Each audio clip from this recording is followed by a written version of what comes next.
अस्सलाम वालेकुम नाज़रीन। हमारी नशरियात इस वक्त आप टिकटॉक पे भी देख रहे हैं लाइव और यूट्यूब की रिकॉर्डिंग भी साथ हो रही है। जवेद इकबाल चीमा साहब होंगे मैनचेस्टर से, मजहबी स्कॉलर भी हैं। पाकिस्तान के जो मौजूदा हालात है जिसकी वजह से पाकिस्तान में रहने वाले और पाकिस्तान से बाहर रहने वाले सब लोग बेचैन हैं और इनसे पूछेंगे कि क्या किसी वक्त ये खबर आएगी कि हमारे हालात भी दुरुस्त हुए हैं या अभी इंतज़ार करना पड़ेगा। जी चीमा साहब। जी मुबारक साहब, Javed Iqbal Cheema from Manchester UK से आपकी खिदमत में हाजिर हूँ। जी आपके सामीन के लिए, नाज़रीन के लिए कोई खुशखबरी तो नहीं है, सारी गम की कहानियां हैं। मैं आज आपको एक ऐसा तज्जिया दूंगा जो आपको संभाल के रखना और अपने नाज़रीन को कहना कि वो संभाल के रखें। जी सिर्फ चंद दिन जो है बाद आपको ये तमाशा नजर आ जाएगा। मैं जो तज्जिया पेश करने लगा हूं उसमें 4 चीजें हैं। जी एक तो इस पाकिस्तान, इस खित्ते के अंदर अमेरिका का क्या किरदार है। जी दूसरा, IMF के कर्जे का क्या बनेगा। और तीसरा, मुल्क में जो इस वक्त नामालूम मार्शल लगा हुआ है उसके कायदे ज़वाबित क्या हैं और उनकी खासियात क्या हैं और क्यों ये नामालूम मार्शल लगा हुआ है।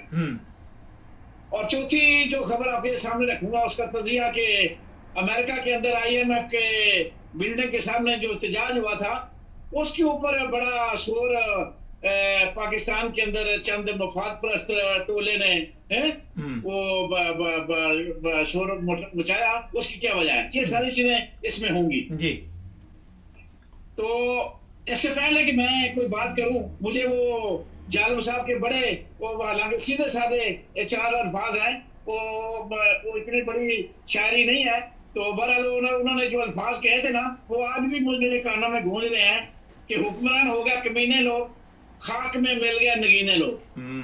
तो जालिम साहब ने बात तो बड़ी आसान लफ्जों में की थी मगर बात बड़ी जबरदस्त थी। फिर उन्होंने कहा था रहजनों ने जो रहजनी की थी रहबरों ने भी क्या कमी की थी। वाह। तो रहबर भी हमारे वैसे ही और हमारे राहजन तो राहजन है और जो रहबर थे उन्होंने भी कमाल किया है।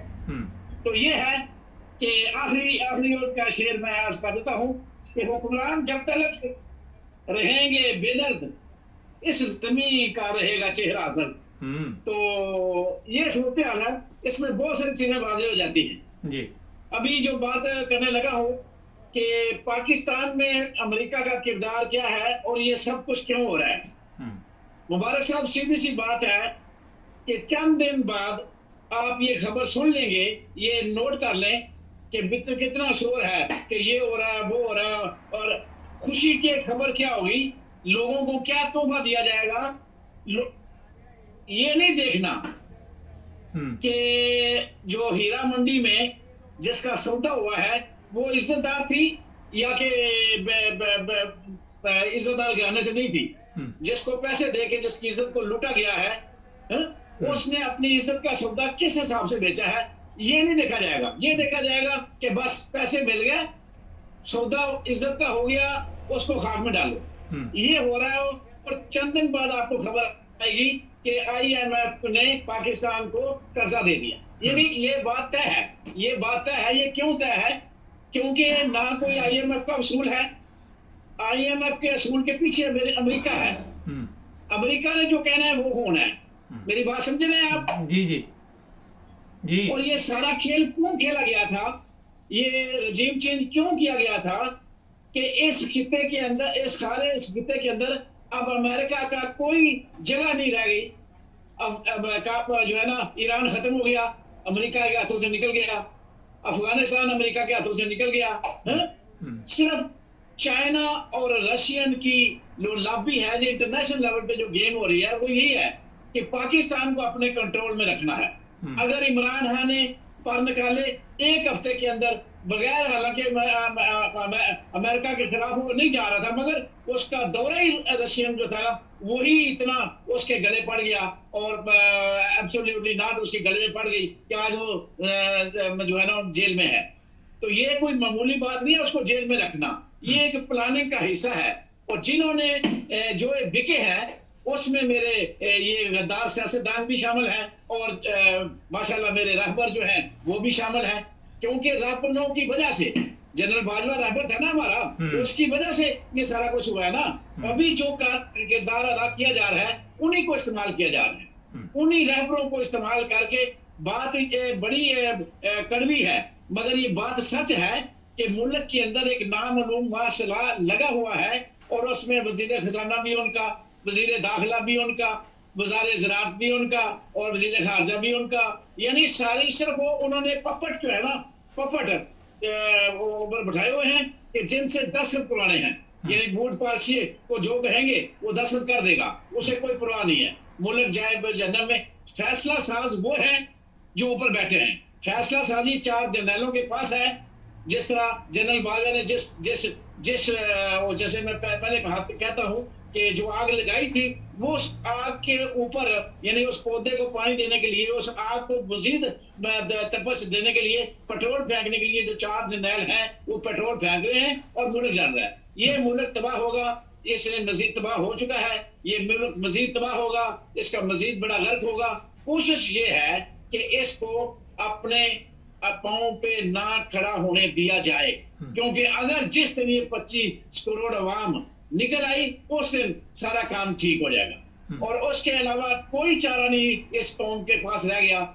इस कौम ने अगर जिंदा रहना है तो 25 करोड़ अवाम ने इनकलाब के लिए निकलना है। उसके अलावा इनकलाब is only solution of country, ये मैं 40 साल से कह रहा हूँ और आज भी कह रहा हूँ कि अब वो एक ही 2 काम है, या तो ये दबते जाएंगे, जितना भी अवाम दबेगी, या तो इसका हुकूमत निकलेगा तो या फिर ये उठेगी तो अपना लोहा मनवाएगी, नहीं उठेगी तो इस खित्ते के अंदर पाकिस्तान जो है ना सिर्फ एक रंडीबाजी के तौर पे इस्तेमाल किया जाएगा। इसको पैसे दो, इसके साथ ज्यादती करो, अल्लाह अल्लाह खैर से, उसके अलावा कुछ नहीं। हमारे जो गिरवी रखा जाएगा, जो कुछ बकरा मंडी में वो जबा करने के लिए, तो बकरे ने जबा होना है, मालिक ने पैसे लेने हैं, मालिक को पैसे चाहिए, बकरा मंडी में वो ले गया है, अब वो इसकी कीमत अदा करने वाला कीमत अदा करेगा, वो जबा करे, जो मर्जी करे, बात खत्म। इसलिए कि ये जितना भी जो काम हो रहा है ये प्लानिंग के तहत हो रहा है, और प्लानिंग क्या है, इस मुल्क को किसी कीमत भी इस काबिल ना छोड़ा जाए, ना ऐसे बंदों के सुपुर्द किया जाए जो इसको इंडिपेंडेंट फैसले करें और जो आजाद पॉलिसी लेके चलें, और जो रशिया के साथ भी चलें और अमेरिका के साथ चलें और चाइना के साथ चलें। अमेरिका नहीं चाहता कि ये रशिया और चाइना इस मुल्क के अंदर कोई किरदार हो। ये बहुत अहम चीज है, और ये मत समझे कि ये बड़ा मामूली काम है जी कि उसको इस केस में इमरान खान को सजा दे दो, उस केस में अंदर कर दो। इसके पीछे असल बात क्या है? असल बात इसके पीछे कहानी यही है कि इस मुल्क का बेड़ा करना है, आजाद पॉलिसी नहीं देनी है और अपने कौम पे इसको खड़ा नहीं होने देना है। ये है इसका असल काम। और इसी वजह मैं कह रहा हूँ कि आप चंद दिन बाद सुनेंगे कि IMF ने कर्जा दे दिया। क्यों? कि इस कर्जे को देने में ही अमेरिका जो है ना उसकी भलाई है। इस खित्ते का बेड़ा गर्क करने के लिए, इस पाकिस्तान को तबाह करने के लिए इसको कर्जा दिया जाएगा ताकि ये ना मरे और ना जिए, ये रहे हर वक्त वेंटिलेटर पे। अल्लाह अल्लाह खैर सला। इसलिए ये वेंटिलेटर वाले और रंगबाज ख्वाजा साहब वो उससे बयान दिलवाए जाते हैं और दूसरे चैनलों से लफाफा स्वामी जो है ना वो भी शोर मचाते हैं और गद्दारी की। हालांकि देखें मुबारक साहब, सुन रहे मेरी बात आप? जी सुन रहा हूँ। ये गद्दारी है जो पाकिस्तानी अमेरिका के IMF के दफ्तर सामने वो गद्दारी कर रहे हैं, एहतजाज करना। ये गद्दारी नहीं है कि पंजाब के इलेक्शन ना कराना 2 साल, ये गद्दारी नहीं है। और KP के इलेक्शन ना कराना 2 साल, ये गद्दारी नहीं है।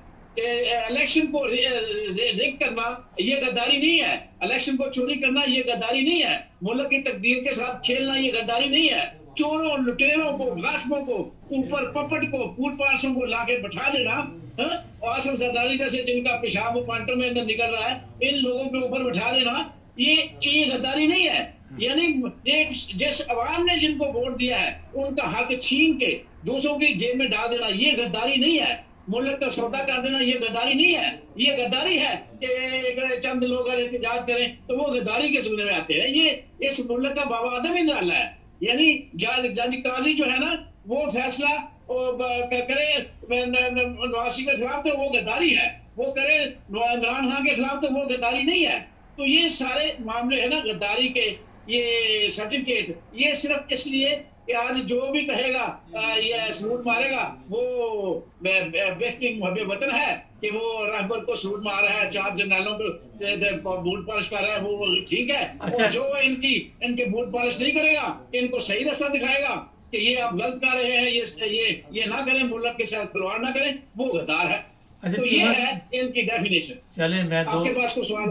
दो तीन छोटे छोटे सवाल है। एक तो ये है कि जिन लोगों ने ये इलेक्शन चोरी किया, जो नाम आ रहे चीफ इलेक्शन कमिश्नर और दूसरे लोग, उनको सुना जा रहा है कैनेडा वगैरह कहीं पे तस्वीर बना के भेजा जा रहा है। क्या वजह, वहां से क्यों, इन्होंने तो बड़ा काम के बंदे थे, तो यहाँ से क्यों अब इनको वहां भेजा जा रहा है?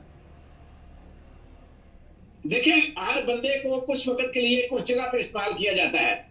जिस तरह नकवी को, पपट को वजीर आला के तौर पे इस्तेमाल किया गया, उसे काम लिया गया, उसे बंदे मरवाए गए, पीटीआई को नुकसान पहुंचाया गया, अब वो उसको ओहदा मिल रहा है, वो वजीर दाखिला। यानी हर आदमी को जो है ना एक खास वक्त तक इस्तेमाल करने के बाद फिर उसको एक खास तोहफा दिया जाता है। ये जो दूसरे मुल्क में लगाना, ये उनको बेनिफिट के तौर पे कमीशन समझ लें, सूद समझ लें, करप्शन समझ लें, रिश्वत समझ लें, यानी ये सारी ये रिश्वत के जुमरे में आती हैं। यानी कुछ लोगों को इस्तेमाल करना होता है, फिर उनको उनके साथ ही ये सलूक करना होता है, क्योंकि लोगों को पता चले कि जिसने वफादारी की थी उसने माल कमाया। अब तुम वफादारी नहीं करोगे, तुम जेल में रहोगे, तुम भूखे मरोगे, तुम्हारे बच्चे भूखे मरेंगे, और जो हमारे साथ वफादार रहेंगे वो ऐश करेंगे। ये है असल जो है ना हमारा नुक्ता नजर, और असल हमारा आइडिया ये है कि हम कुछ लोगों को फिर मुराद देते हैं, फिर नए बंदे उनकी जगह पे लाते हैं, ताकि ये इतनी जगह इतने अरसे के लिए इस्तेमाल यहाँ हो रहे, अब इनको वहाँ थोड़ा सा तोहफा दे दो, गिफ्ट दे दो, ताकि ये याद रखे हमें कि हमारे साथ इन्होंने अच्छाई की। तो ये तो गिफ्ट में मिलते हैं सारे कुछ। ये कोई ऐसी बात नहीं है कि जो साइंस का असूल का जो हमें हल ना कर सके। ये तो दुनिया के सामने सब कुछ यहाँ है। अब ये भी कोई साइंस का बड़ा असूल नहीं है कि हम कहेंगे ये अब लोगों के अंदर अपना जो है ना असल असूल बेहतर करने के लिए, इमेज बेहतर करने के लिए हम मार्शल के कोड बनाएंगे, उसमें सलाह देंगे, फिर कहेंगे जी माफ किया आपको, लोग हमारे नारे मारेंगे। नहीं, उन लोगों को इस साइंस का पता है, लोगों को सारे हरमों का पता है कि लोग आप क्या कर रहे हैं इस मुल्क के साथ और आगे क्या करने वाले हैं।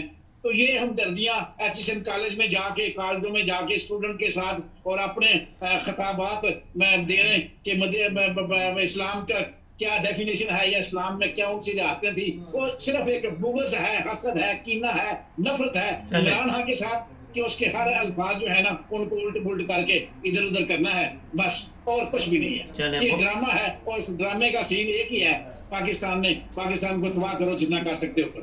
चलो, बहुत शुक्रिया चीमा साहब का, आपने टाइम दिया, थैंक यू। ये थे जनाब मैनचेस्टर से जावेद इकबाल चीमा साहब, मजहबी स्कॉलर थे।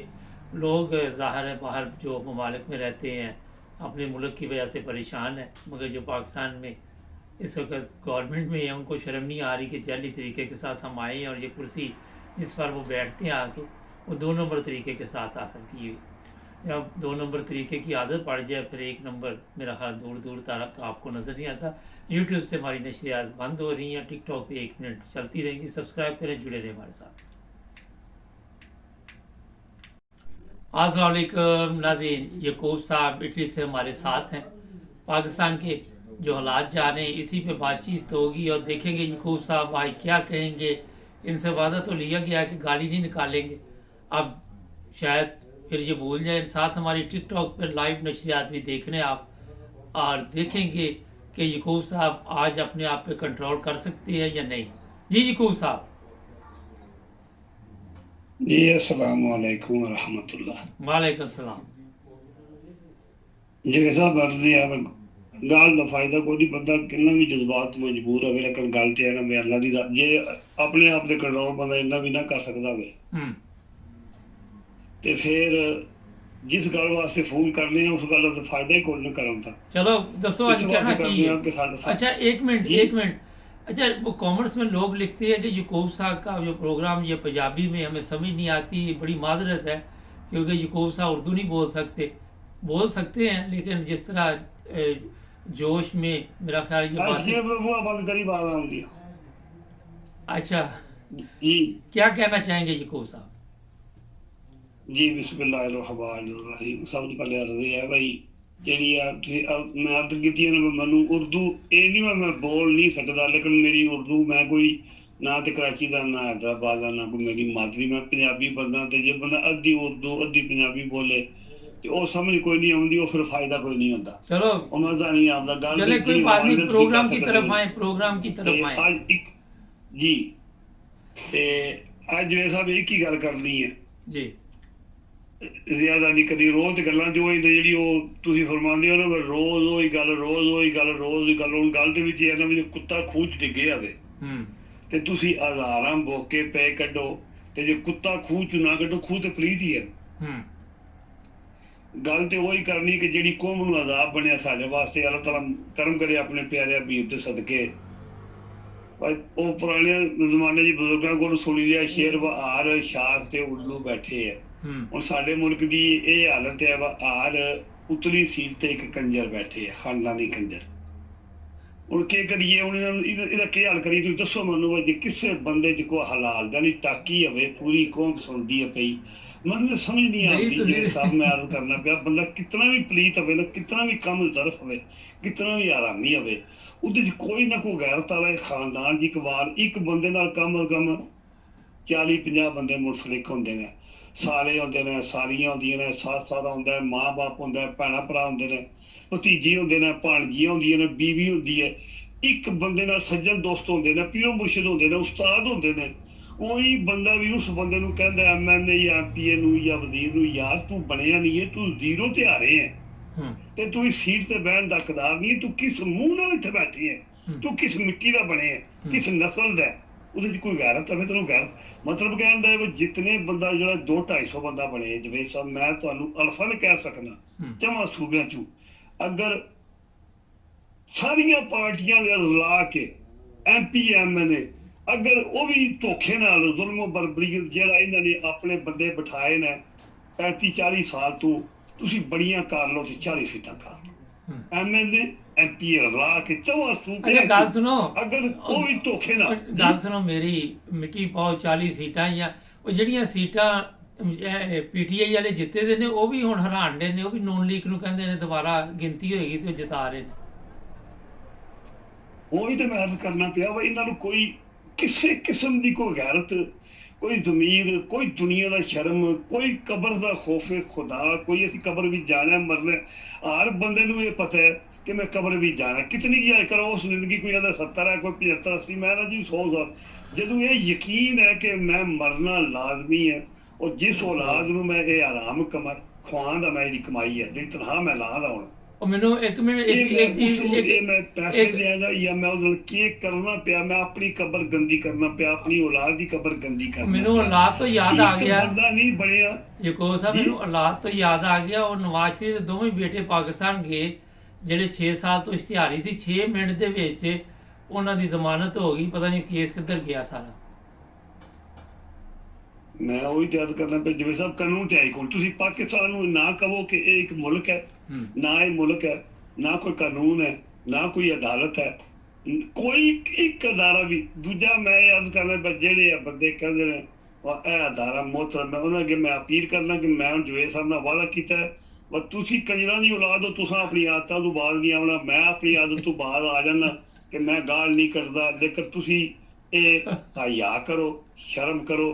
ਕੱਲ ਜ਼ਾਲਮਾਂ ਮਰਨਾ ਹੈ, ਖਾਸ ਕਰ ਜਿਹੜੇ PTI ਦੇ ਬੰਦੇ ਜਿਨ੍ਹਾਂ ਦੀਆਂ ਸੀਟਾਂ ਉਹਨਾਂ ਖੋਹ ਲਈਆਂ, ਧੁੱਖ ਨਾਲ ਖੋਹ ਲਈਆਂ ਨੇ, ਔਰ ਜਿਹੜੇ ਬੜੇ ਟੋਪੀ ਡਰਾਮਾ ਲਾਉਂਦੇ ਨੇ, ਕਦੇ ਕਹਿੰਦੇ ਨੇ ਨਵਾਜ਼ ਸ਼ਰੀਫ ਵੀ ਲੀਡਰ ਹੈ, ਜ਼ਰਦਾਰੀ ਵੀ ਲੀਡਰ ਹੈ, ਜਿਹੜਾ ਇਹਨਾਂ ਨੂੰ ਲੀਡਰ ਮੰਨਦਾ ਉਹ ਆਪਣੇ ਬਾਪ ਦਾ ਨਹੀਂ ਹੈ।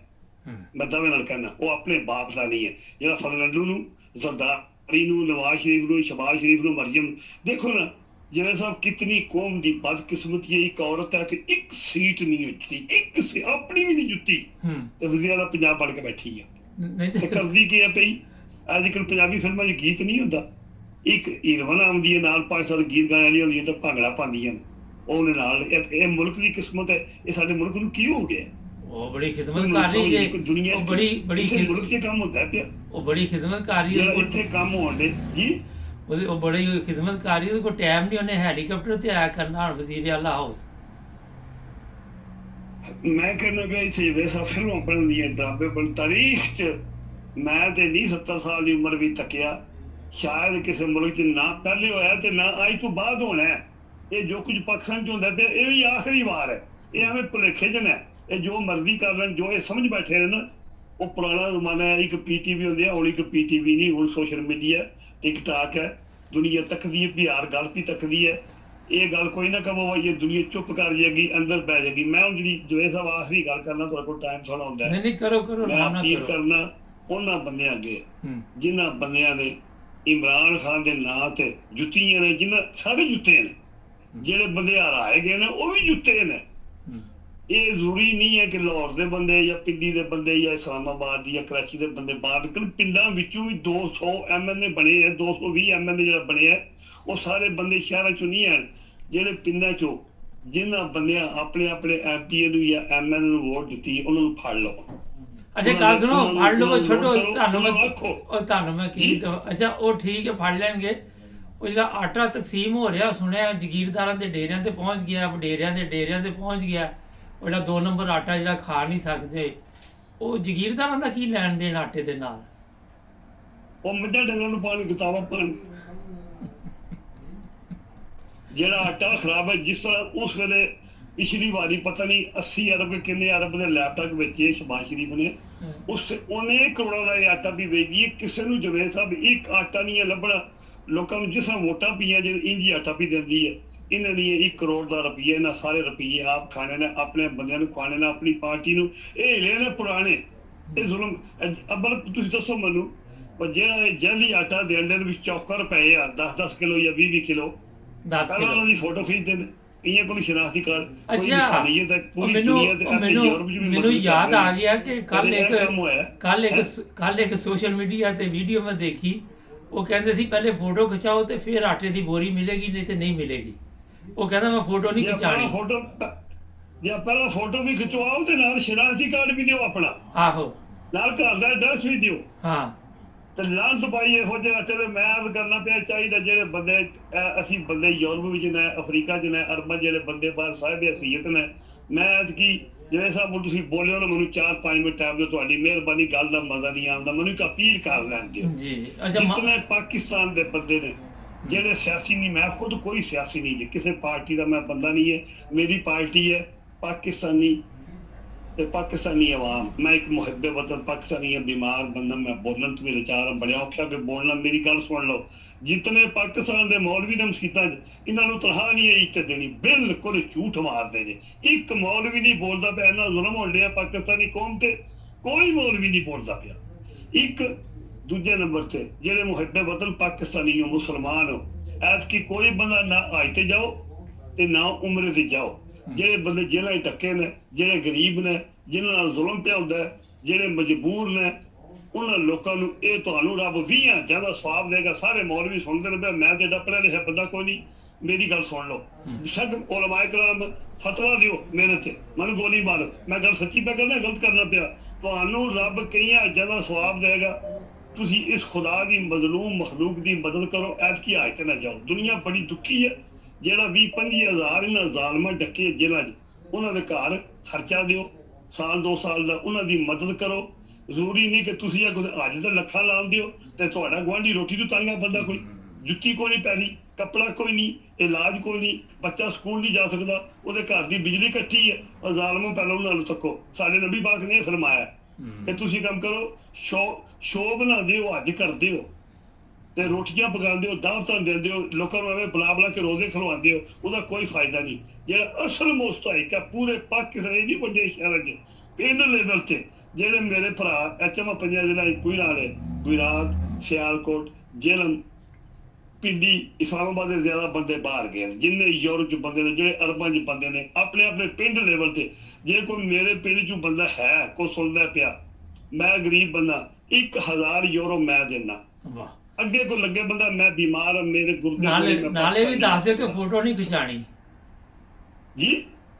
मैं क्या नाले भी दस दो कि तस्वीर नहीं बनवानी, जे तस्वीर नहीं बनानी बिल्कुल 1000 यूरो मैं देना, मेरे नाल को जिन्ने बंदे मेरे कम तस्वीर खारियां जो अरबां रुपया इकट्ठा हो सकता है, ये करो। जेड़े बंदे गरीब ने मजबूर ने और जेड़े मुस्तहिक ने शो ना बनाओ। जेड़ा बंदा अगे लगता सब तो पहले 1000 यूरो मैं देना, जो 1000 यूरो। कई बंदे मेरे नाल दे पिंडां दे, वो भी बंदे जेड़े 80 साल तो तीजी पीढ़ी बाहर ने, जेड़े 10,000 यूरो भी दे सकते हैं, वो सारे दियो। शो ना बनाओ, उम्र अज ना करो, 1 साल पाबंदी ला लो, कोई अगले साल लगे जाए। इन्हां गरीबां दी मजबूरी ते उन्हां नूं कहो कोई बंदा मरियम को आटा ना ले, चौकर वाला आटा 10 किलो, कोई बंदा फोटो ना खिचवाए, कोई अपना एड्रैस ना दे। एक जेड़े मौलवी नहीं बोलते पे, मेरा भतरीआ भी कोई नहीं बोलता पे, सुनदा वेला पिया। दस दिओ ना ਉਹਦਾ ਨਾਮ, ਭਤੀਜੇ ਦਾ ਨਾਮ ਵੀ ਲੈ ਲਓ ਨਾ, ਜਰਾ ਪਤਾ ਚੱਲ ਜੇ ਲੋਕਾਂ ਨੂੰ ਕਿਹੜਾ ਭਤੀਜਾ, ਕਿਸੇ ਨੂੰ ਦੂਜੇ ਨੂੰ ਨਾ ਸਮਝਦੇ ਰਹਿਣ। ਉਹ ਮੈਂ ਤੁਹਾਨੂੰ ਕਿ ਦੱਸਿਆ ਨਾ, ਨਾਂ ਤੇ ਮੈਂ ਕਿਹੜਾ ਨਹੀਂ ਲੈਂਦਾ, ਤੁਹਾਡੀ ਤਾਂ ਕੋਈ ਗੱਲ ਭੁੱਲੀ ਹੈ। ਫਿਰ ਤੁਸੀਂ ਮੈਨੂੰ ਆਪੋ ਆ ਦਿਓ, ਜੇ ਮੈਂ ਭਤਰੀਏ ਨੂੰ ਸ਼ੋਅ ਕਰਾਂ ਤੇ ਫਿਰ ਮੈਨੂੰ ਜਿਹੜੇ ਕੰਜਰ ਨਾਲ ਉਹਨੂੰ ਸ਼ੋਅ ਕਰਨਾ ਪੈਂਦਾ, ਫਿਰ ਗੱਲ 'ਚ ਬਰਾਬਰ ਲੈਵਲ ਨਹੀਂ ਹੁੰਦਾ। ਜਾਂ ਮੈਨੂੰ ਫੁੱਲ ਇਜਾਜ਼ਤ ਦਿਓ, ਤੇ ਜੇ ਕੰਮ ਜੇ ਜ਼ਾਲਮਾਂ ਨੂੰ ਕੰਜਰਾਂ ਨੂੰ ਪਰਦੇ 'ਚ ਰੱਖਣਾ ਤੇ ਇੱਕ ਬੰਦਾ ਇਸ ਦਾ ਮਜਬੂਰ ਹੈ ਤੇ ਉਹਨੂੰ ਵੀ ਪਰਦੇ 'ਚ ਹੀ ਰਹਿਣ ਦਿਓ। ਤੁਸੀਂ ਸਮਝ ਸੁਣਦੇ ਹੋ, ਉਹਨੂੰ ਵੀ ਪਤਾ ਹੈ। ਅੱਛਾ, ਤੇ ਫਿਰ ਦੋਵਾਂ ਲੈਵਲ ਬਰਾਬਰ ਹੋਣੇ ਚਾਹੀਦੇ ਨੇ।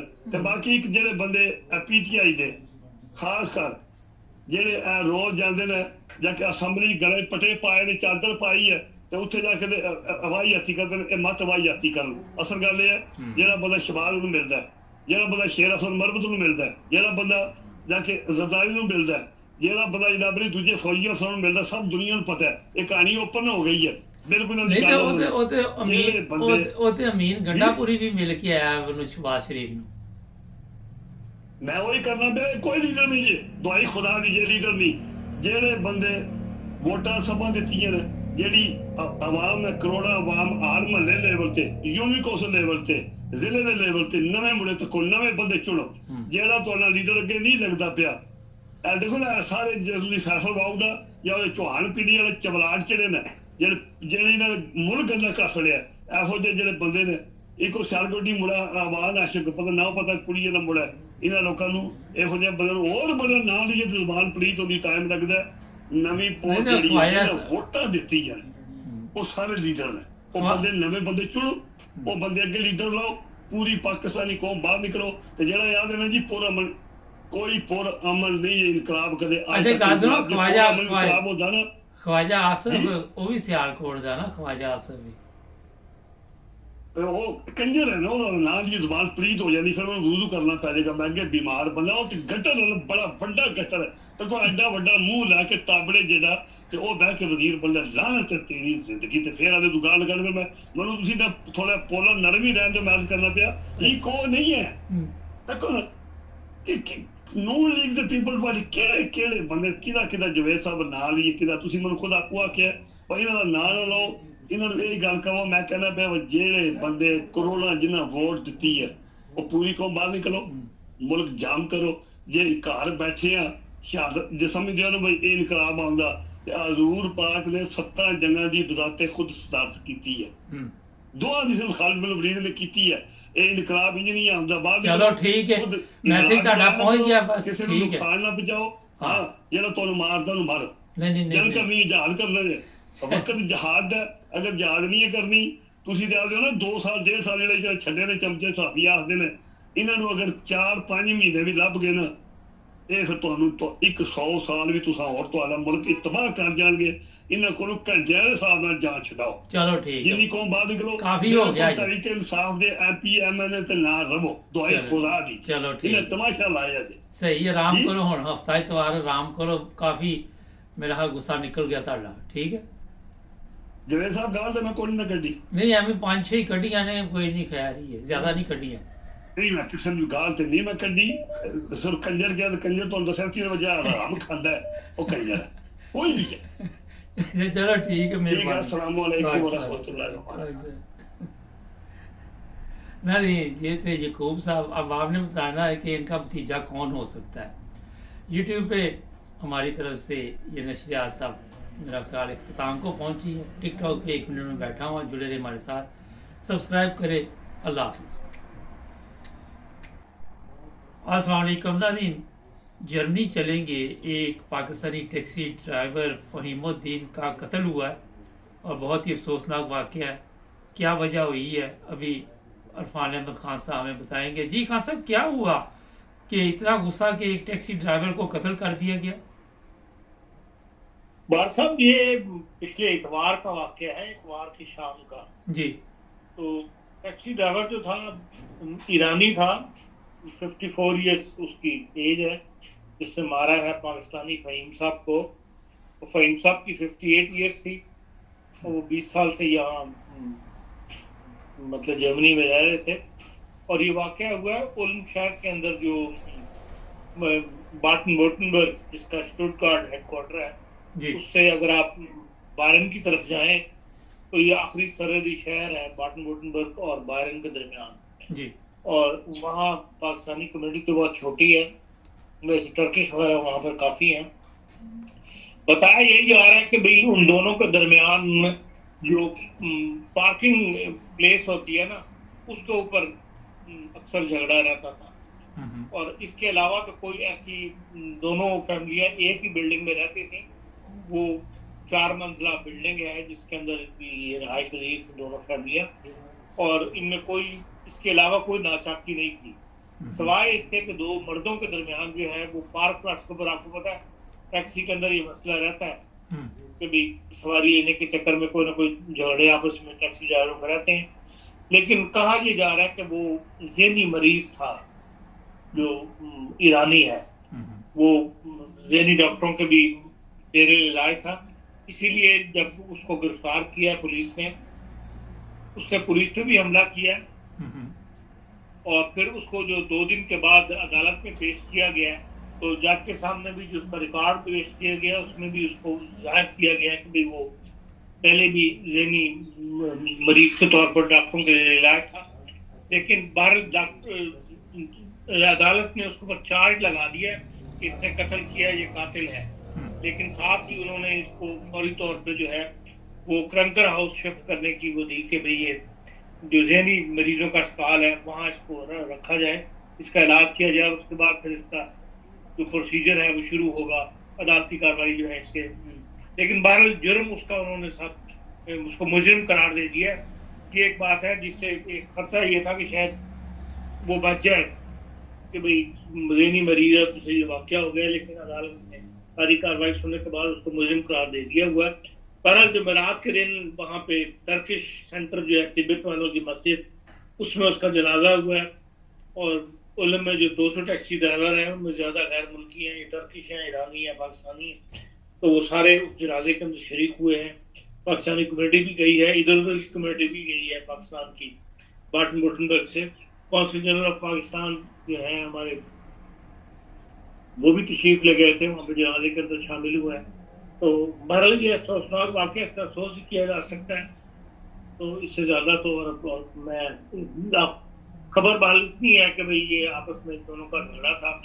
कहा यही जा रहा है कि वो टैक्सी स्टैंड के ऊपर इनका झगड़ा होता था और वो बंदा इतना तैश में आया कि इतवार को उसने इनके घर पे नॉक किया है, दरवाज़ा खोला है तो सामने उनकी बेबी थी। उसने पहले उन पे हमला किया, उसके बाद उसने उस बंदे पे हमला किया, फ़हीम साहब पे, और उन पर 2 छुरियों के वार किए तो वो बेचारे ख़त्म हो गए। तो बहरहाल उनकी बेटी भी जख्मी हुई, बीवी भी जख्मी हुई। फ़हीम साहब 20 साल से यहाँ थे, उनकी 3 बेटियाँ और मियाँ बीवी थे। उनमें से 2 बेटियाँ जो है उन्होंने भाग के जो है बोर्डिंग से निकल के जान बचाई है। तो ये मतलब एक फैमिली के साथ, पाकिस्तानी फैमिली के साथ एक अफसोसनाक वाक़या हुआ है, हम कह सकते हैं। अल्लाह ताला मग़फ़िरत करे। आमीन। अब ऐसे वाक़यात जो हैं हो जाते हैं यहाँ पे गैर मुल्कों के दरमियान भी, जर्मनों के दरमियान भी। जी हाँ सर, ये बताइए, वो भी टैक्सी ड्राइवर था, अब उनको पता चल रहा है कि ये ज़हनी मरीज था, तो ज़हनी मरीज को टैक्सी चलाने की इजाज़त कैसे मिल जाती है? देखिए, डिपेंड करता है ना कि आप किस नौइयत के हैं। जो ज़हनी मरीज होते हैं उनको कभी डिप्रेशन में होते हैं, कभी बिल्कुल सही होते हैं। तो हो सकता है उसको ज़्यादा डिप्रेशन हो तो इतना बड़ा ना हो। अब ये सारा फाइंड आउट होगा, जो इन्वेस्टिगेशन पुलिस कर रही है वो पुलिस कुछ बता नहीं रही, लेकिन ये कि भाई जो इन्वेस्टिगेशन होगी उसमें इन सारी बातों को कंसिडर किया जाएगा कि वो आया वाकई अगर वो मुस्तकिल एक हाई लेवल का मरीज था तो फिर उसको टैक्सी चलाने की इजाजत कैसे मिल गई? तो टैक्सी शाइन असल में देखें 2 साल के लिए इशू होता है। तो 2 साल के दरमियान अगर बंदा बीमार भी हो जाए तो वो टैक्सी, सॉरी 5 साल के लिए खान साहब 5 साल के लिए। अच्छा 5 साल के लिए इशू होता है जी। हाँ, तो फिर 5 साल के दौरान तो बंदे के ऊपर क्या कुछ गुजर जाती है। तो मुमकिन है कि वो इस दौरान वो बीमार हो गया हो और वो उसका वैलिड हो।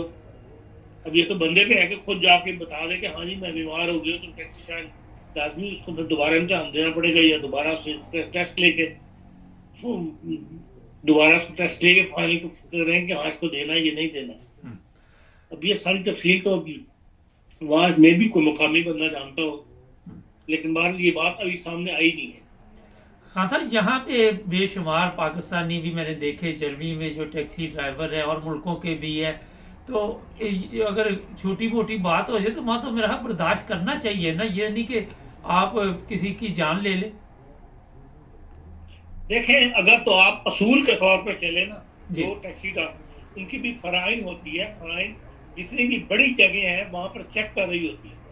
एयरपोर्ट है, स्टेशन है, मुस्तकिल वहां पर लोग ड्यूटी दे रहे होते हैं, वो चेक कर रहे होते हैं अपने बंदों को कि भाई ये कोई ऊंची तो नहीं करते कस्टमर्स के साथ या आपस के अंदर, इनकी आपस में ज्यादा वो चलती है।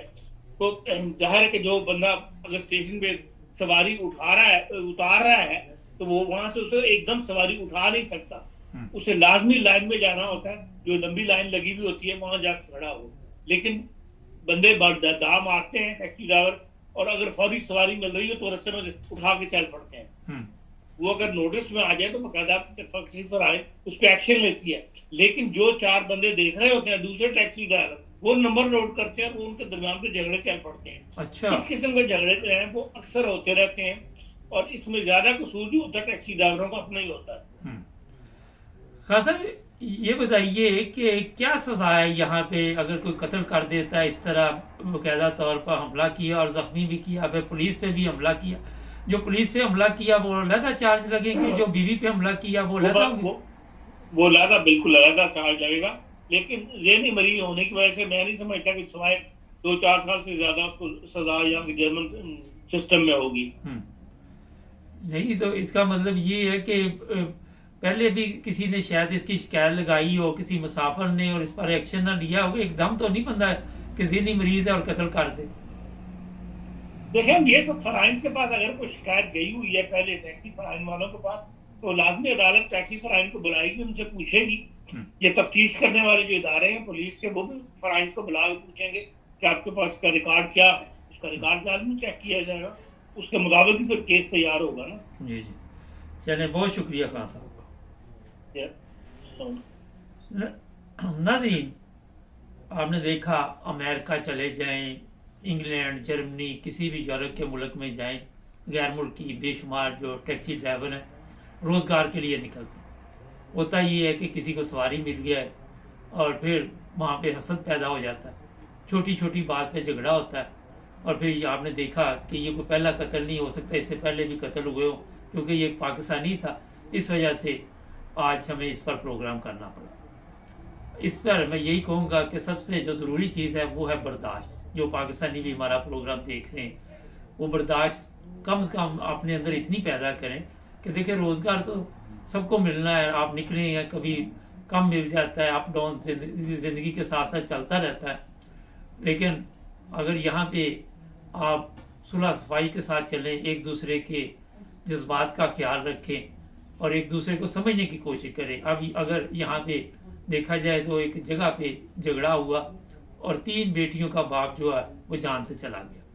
अब वो बच्चियाँ जो है यतीम होगी, एक बेवा, और जो जेल में जाएगा उसकी भी फैमिली मुतासर होगी, 2 घर मुतासर हुए। और अगर यहाँ पे हौसले से और सब्र के साथ एक दूसरे के साथ समझौता करके चला जाता तो मेरा ख्याल है कि ये हालात ना बनते। आज भी आप देखते हैं कि हर जगह पे जहाँ भी हमारे लोग होते हैं, यही उनकी सबसे बड़ी प्रॉब्लम है कि जब किसी का कारोबार देखते हैं, किसी को देखते हैं कि वो तरक्की कर रहा है, मगर टैक्सी में क्या तरक्की करनी, आपको पता ही है, या तो कोई इंटरनेमा हो, फिर भी आम टैक्सी ड्राइवर के जो हालात होते हैं सबकी इल्म में, तो वहाँ पे हसद पैदा हो जाता है। मगर इस हद तक नहीं जाना चाहिए कि किसी की जान लेनी चाहिए, किसी के ऊपर हाथ उठाना चाहिए, किसी के ऊपर चाकू से हमला करना है।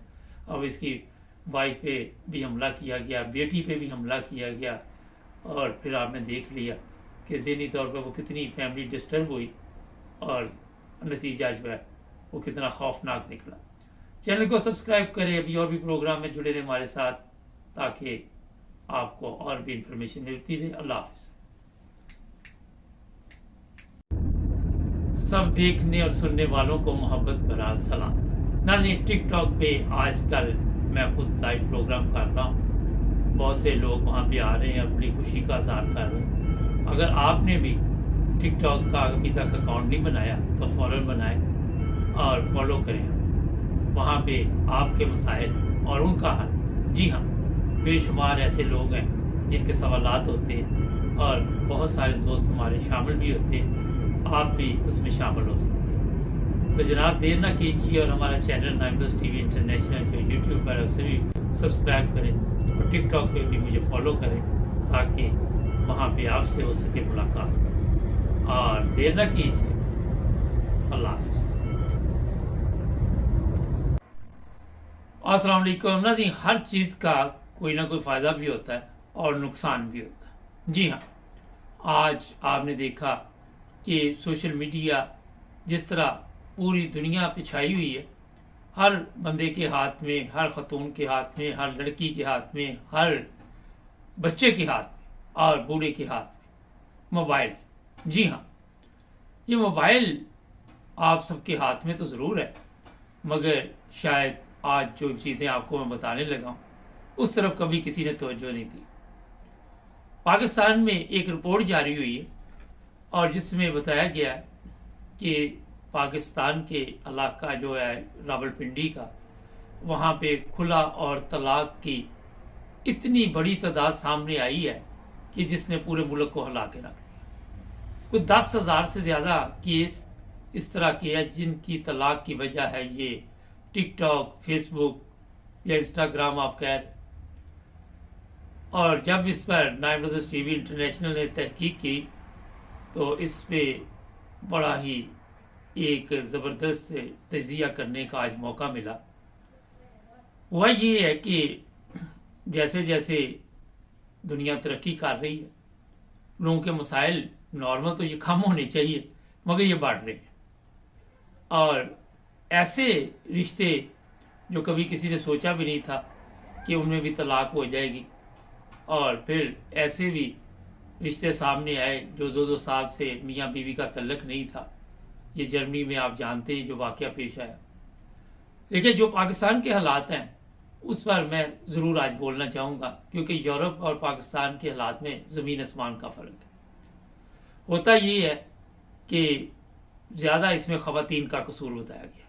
जी हाँ, जैसे ही जो शोहर है वो काम पे जाता है या दफ्तर जाता है रोज़गार के लिए, जो ख़वातीन है वो मोबाइल फ़ोन पकड़ लेती हैं, कोई टिकटॉक पे बैठ जाती है, कोई फेसबुक पे बैठ जाती है। और वहाँ पे होना तो ये चाहिए, चले अगर आपको शौक़ है तो आप ख़वातीन के साथ दोस्ती रखें, मगर जब लिमिट क्रॉस होती है और फिर मर्दों के साथ दोस्ती शुरू हो जाती है, और जो सबसे बड़ी गेम डाली गई है, कोई कहती है कि मेरा भाई बन गया है, कोई कहता है मेरी बहन बन गई है, मगर ये सब फ्रॉड है।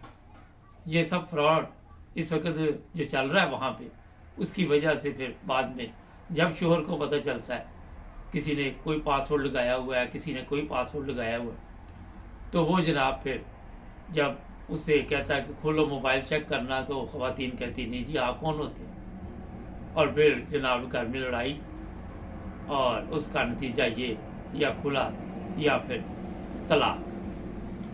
ये हालात सिर्फ पाकिस्तान तक नहीं, इधर यूरोप में भी हैं, मगर क्योंकि पाकिस्तान में आप सब के इल्म में है कि इस वक्त बड़ी तादाद में लड़कियां, ख़वातीन जो आज तक शादी के बंधन में भी नहीं बांधी गई, और फिर ऊपर से तलाक और खुला की शरह में इजाफा बहुत ही अफसोसनाक है।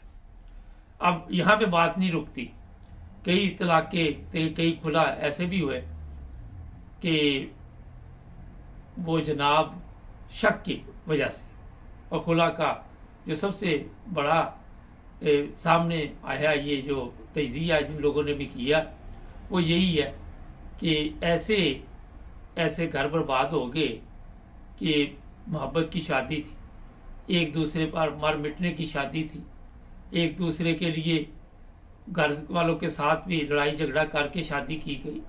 किसी ने कहा मैं आसमान से चांद ले आऊँगा, कोई कहता रहा मैं तारे तोड़ के ले आऊँगा, मगर बाद में ये शादियाँ भी नाकाम हुई। इसमें बेशुमार नौजवान लड़कियां ऐसी हैं जिन्होंने खुला लिया और कईयों को तलाक हुई।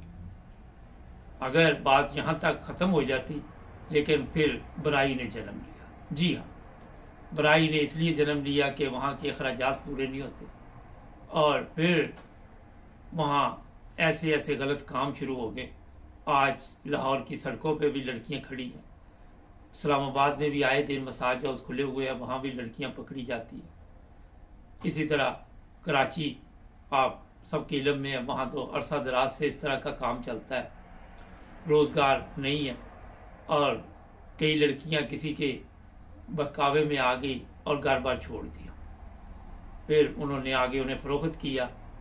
और ये मैं बता देता हूँ कि जो लोग भी टिकटॉक या फेसबुक या जो भी इस्तेमाल करते हैं, जब तक वो उसके सही इस्तेमाल की जो सोच है या समझ है उसके मुताबिक नहीं चलेंगे तो उनके घर भी किसी वक्त भी बर्बाद हो सकते हैं। चाहे आप यूरोप में हैं, चाहे आप अमेरिका में हैं, चाहे आप किसी जगह पे भी हैं, मगर मेरा ख्याल है कि इससे एहतियात करनी चाहिए। जब मियाँ बीवी का रिश्ता एतमाद ख़त्म हो जाता है तो वो रिश्ता चलता नहीं, वो रिश्ता बर्बादी की तरफ जाता है।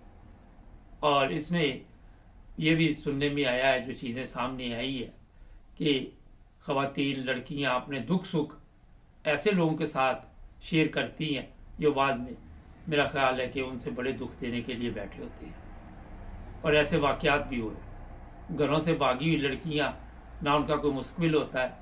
कई ऐसे वाक़यात है कि बच्चे हैं और बच्चों की भी परवाह नहीं की, किसी के 2 बच्चे हैं, किसी के 3 बच्चे हैं, किसी के 4 बच्चे।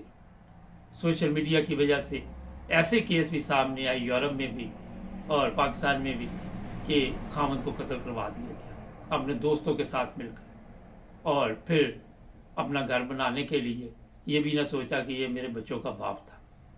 इस तरह के केस भी सामने आए हैं कि दौलत के लिए शोहर को छोड़ा, मगर बाद में आप सबके इल्म में वो भी शादी ज़्यादा देर ना चली। बड़े बड़े स्टार भी इस मेरा ख्याल है गेम में मुलव्वस है हमारे, और वो भी नहीं बच सके, अपने घर बार छोड़ के अपने घर बर्बाद करके दूसरे के घरों में ख़वातीन बड़ी बड़ी स्टार भी चली गई, और जो हमारे बड़े बड़े मर्द स्टार थे वो भी चले गए। ये सारा सिलसिला जो इस वक्त चला हुआ है तलाक का, अगर इसी तरह चलता रहा तो मेरा ख्याल है कि बुराई जो है वो अरूज पर होगी, क्योंकि लोग निकाह को तरजीह नहीं दे रहे और लोग कहते हैं जनाब अगर हमारा उसी तरह सिलसिला चल रहा है तो हम क्यों इस जंजाल पर पूरे में पड़े। तो ये आज सोचना होगा कि क्या ये कौम हमारी यहाँ पे पहले बेशुमार मसाइल है, बेशुमार प्रॉब्लम चल रही है, वहाँ पे अगर आज भी हमने अपने आप पे कंट्रोल ना किया तो आने वाले दिनों में जो नई नस्ल है उसकी बर्बादी के ज़िम्मेदार कौन होंगे उसकी बर्बादी के ज़िम्मेदार। और फिर आपने देखा कि हमारे लोग जो है इसमें बढ़ चढ़ कर हिस्सा लेते हैं। आप यहाँ टिकटॉक पे चले जाए, फेसबुक पे चले जाए, ऐसे ऐसे ग्रुप बने हुए हैं जहाँ पे मर्द ख़वातीन बैठी हुई हैं, और बाद में यही जो चीज़ें होती है एक दूसरे को, मर्द को या बीवी को पता चलता है तो घर की बर्बादी शुरू हो जाती है। आज सिर्फ ये रावलपिंडी की बात नहीं मैं कर रहा, पूरी दुनिया में जहाँ जहाँ पाकिस्तानी हमारे रहते हैं, अगर उन्होंने अपने आप पे कंट्रोल ना किया तो मेरा ख्याल है किसी वक्त भी नुकसान उठा सकते। अगर यहाँ पे एक बड़ा अहम सवाल है कि इस्लाम ने भी नामहरम से पर्दे की हिदायत की है, क्यों की है?